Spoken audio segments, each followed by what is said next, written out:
Hey, how's it going? So today I wanted to pop on here because I was asked this question of what was my first crime I ever committed, and I wasn't really sure if I was comfortable answering it at the time because I don't like to talk about specifics on this channel for mainly for a few very specific reasons, but I did think more about it and I was asked the question 2 more times and I thought, well, I guess for this particular example, it will be okay because I was so young, maybe that's what you're wanting is context, or I guess it explains a bit about like how I fell into that so easily. And so that's what we're doing today, a little story time chat, humiliating myself on the internet like always. Okay, so let's just get it going.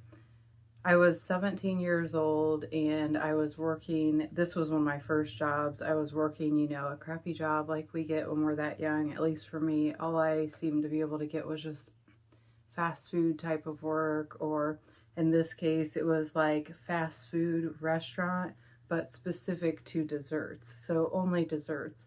And I should say that technically my first crime I ever did would be, smoking weed or drinking underage. But I don't think that's what you were after with the question, so I'm not going to count that. We're gonna do like the first crime that I could have gone to prison for, essentially. So, and so I'm working at this restaurant and I'm learning the ropes. I'm brand new and the people that are training me are like my exact age, which I think is cool. And the owner of the shop is like very old. So at that time, she was probably in her late 60s. The restaurant is no longer there and she's long since passed. But at the time, I just remember thinking, like, she's really old. Like, she's older probably than my grandma. So she wasn't really able to keep up with a lot. She just came in and did her work in the office. But for the most part, it was us, like young teenagers in the shop. My assistant manager was my age and we became fast friends, like immediately. We just really clicked. And then the other workers, there was 3 of us that were constantly in there. She was also our age, and the 2 of them were already friends, and then I became friends with them almost immediately. And so as they were training me, they were sort of like going over little extra things we could do. Like, for instance, the whipped cream machine in the back of the store. Obviously, they're just like, here, this is how you do it. Like, when you need to refill the thing, you bring it back to this, and it was like a big silver cylinder. And then they also showed me what we could do was called whippets. We could inhale the gas off that contraption, whatever you want to call it, off that refill tank. And it would make us feel like, like the stuff that back in the day, like the dentist would give you that like silly gas or whatever. And our voices would be funny. And we would just like, I don't know, we just thought that was like the funniest thing ever. And once, about several times, throughout the shift, we could just go back there and do that for fun. And so these are the little tips and tricks they're teaching me as they're teaching me the ropes. And I'm learning this stuff right alongside as I'm learning like how to do the job. So when they were showing me the back of the restaurant, they were showing me like, and that's Evie's office. And so that's where the boss would have her surveillance. And so she had like a really old-fashioned looking surveillance. It was like one of those boxy TVs, and inside it had somewhere where you insert like a VHS. It was that old. And I just remember thinking, I was like, does that thing even work? And they were like, well, that's the thing. If the tape is in, it's recording. If the tape is out, it's not recording. It's just for show, which means we can do whatever the fuck we want. And I'm thinking, all right, well, what are we gonna do? And I learned pretty quick on one of the things that they enjoyed doing was swapping out the dessert for weed. So like a few of the guys that worked at the nearby restaurants, these were fast food restaurants. There was like, I think KFC and Arby or something like that. something along those lines, restaurants like that. And they would come in high and they would want the dessert. Obviously, they had the munchies because they had the munchies, they're hungry. And so then we would be like, all right, well, whatever you want, you know, and then we would swap it out for weed. And then, so we had that little trade going. So as I learned how to do the register and I became comfortable with that and I learned the other things, I was kind of like, I like this job. It's fun. Also, we can come in high and we can eat however much ice cream and sundaes and brownies and chocolate and Reese's and all of that. It was just like a buffet of dessert, which is somebody that smokes, that's like their absolute dream. And this was when I was 17. I was brand new to all of this, you know.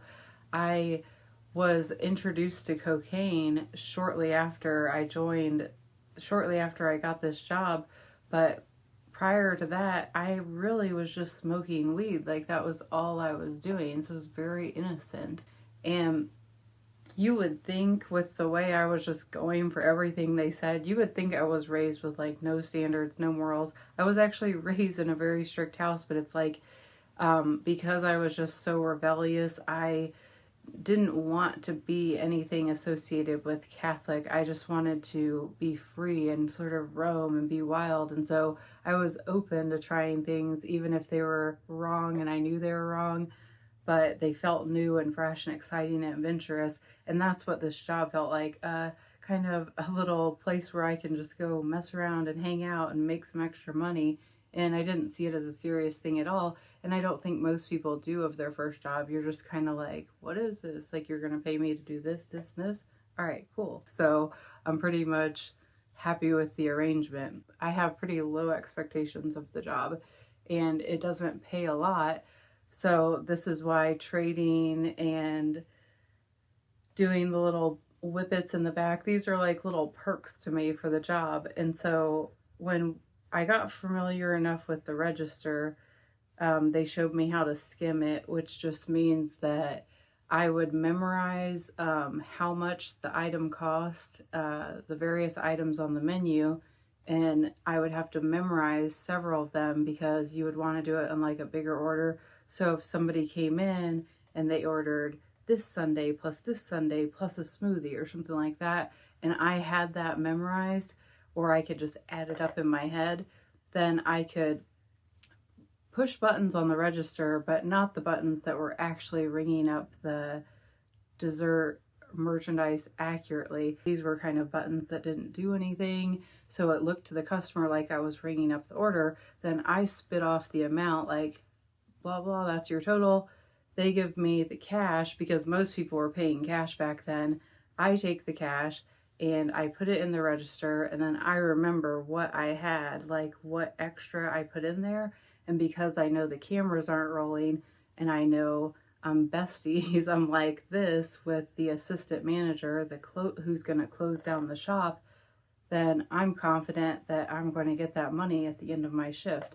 And so that was my first, I would consider like my first actual crime, is when I'm working at this restaurant and I'm consistently showing up to work and I'm skimming off the register. So I'm directly stealing from the person that has agreed to pay me to do a job. I'm stealing from them in order to increase the amount I make per hour. So there's a lot of arrogance behind this. There's a lot of, that just kind of points to the sort of immature mentality that I had at that age, and of course, at the end of every shift, the assistant manager was also doing this. So it would just be something like an inside joke sort of thing. Like at the end of the shift, she's passing me off my cut. This is hers. And then she's closing out the register, and that's it.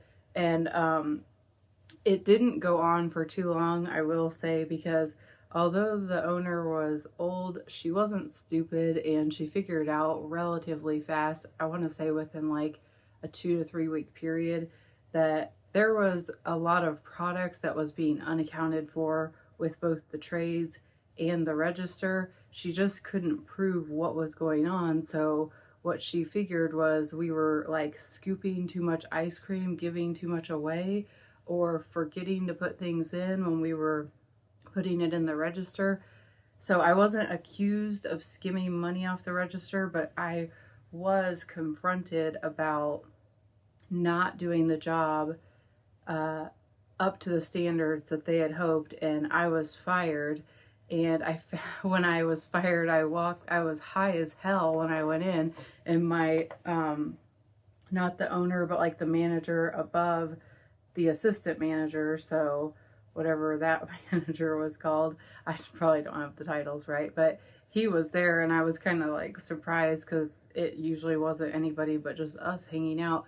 And so, I'm like, all right, so he's firing me because I'm high, and I'm like visibly high, and he doesn't want that. So I understood, but I remember being a little bit like, why are you firing me? What have I done? Just acting upset, acting like I didn't do anything wrong. Always that was like my default at that point for a long time. I've done a lot of things in the household growing up, and it's kind of always been my defense is like, what? Just kind of playing dumb or getting defensive, like, well, why are you firing me? Could you just tell me why? I just wanted to know why. I knew why, but I wanted him to tell me why, because I guess I just wanted to know if I was going to be in more trouble or something, or if they were going to like press charges. I don't know. I think I just wanted that confirmation. But then he wouldn't say. He was just like, I'm sorry, it's just not going to work. You're going to have to go. You can't work here anymore, and you can pick up your paycheck on blah, blah, blah date. And I'm like, all right. And then I just left. And I remember leaving that job and thinking immediately, like, okay, where can I work next? Because I made a lot of extra money just doing that. So what other opportunities are out there? And my brain was sort of churning with this idea of like, everywhere I go, there's a job, but then there's these other elements, like these little hidden opportunities within each job. And so that's where my mind went, and that's how I got hooked on doing other crimes. And I was just like off and running. There was probably not a week went by that I didn't commit some sort of crime since the age of 17. And then by the time I quit, I was 28 years old, I believe. And not all of them were like super serious. Some of them were really stupid, like stealing a lawnmower at one point. But I kind of gradually increased the risk and the seriousness as I went along. But in this very beginning, I was just like, I don't know, I was just so naive, and I didn't even really think that what I was doing was that bad. It didn't feel like I was really doing anything too bad, just like, oh, we don't get paid much around here, so I'm just increasing what I make, So yeah, and now I feel that's embarrassing that I was like that, and I was so stupid. I couldn't appreciate that somebody was giving me a job. I wanted to take advantage of the person that gave me the job.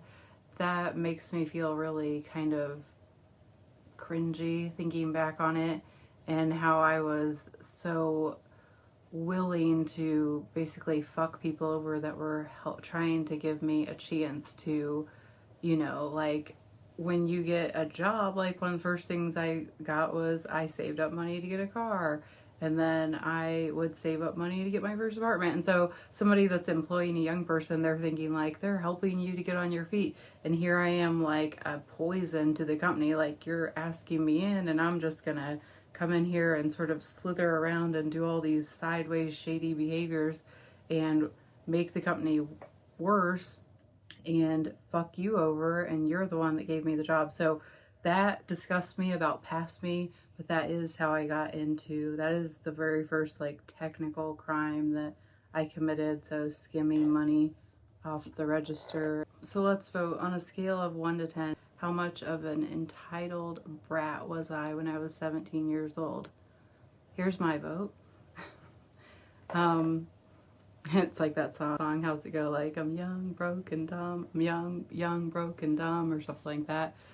Anyway, so I hope that answers your question, and I won't be telling stories like this in the future because it just feels like they're kind of useless or whatever. But I am writing a lot of personal stories in my book, stories that I feel like have a little bit more of reason behind them. Like, I share them, but there's a reason that I'm sharing them. I'm writing it based on my life and things that I've gone through. So if you're interested in hearing sample chapters from my book, drop me a comment and I would love to share that here. Maybe get some real feedback from you if this book is actual shit or if I should keep going with it. So also, if you have any other questions for me, you can drop it in the comment or leave me an email. It's down there in the description box. And yeah, I'll see you later.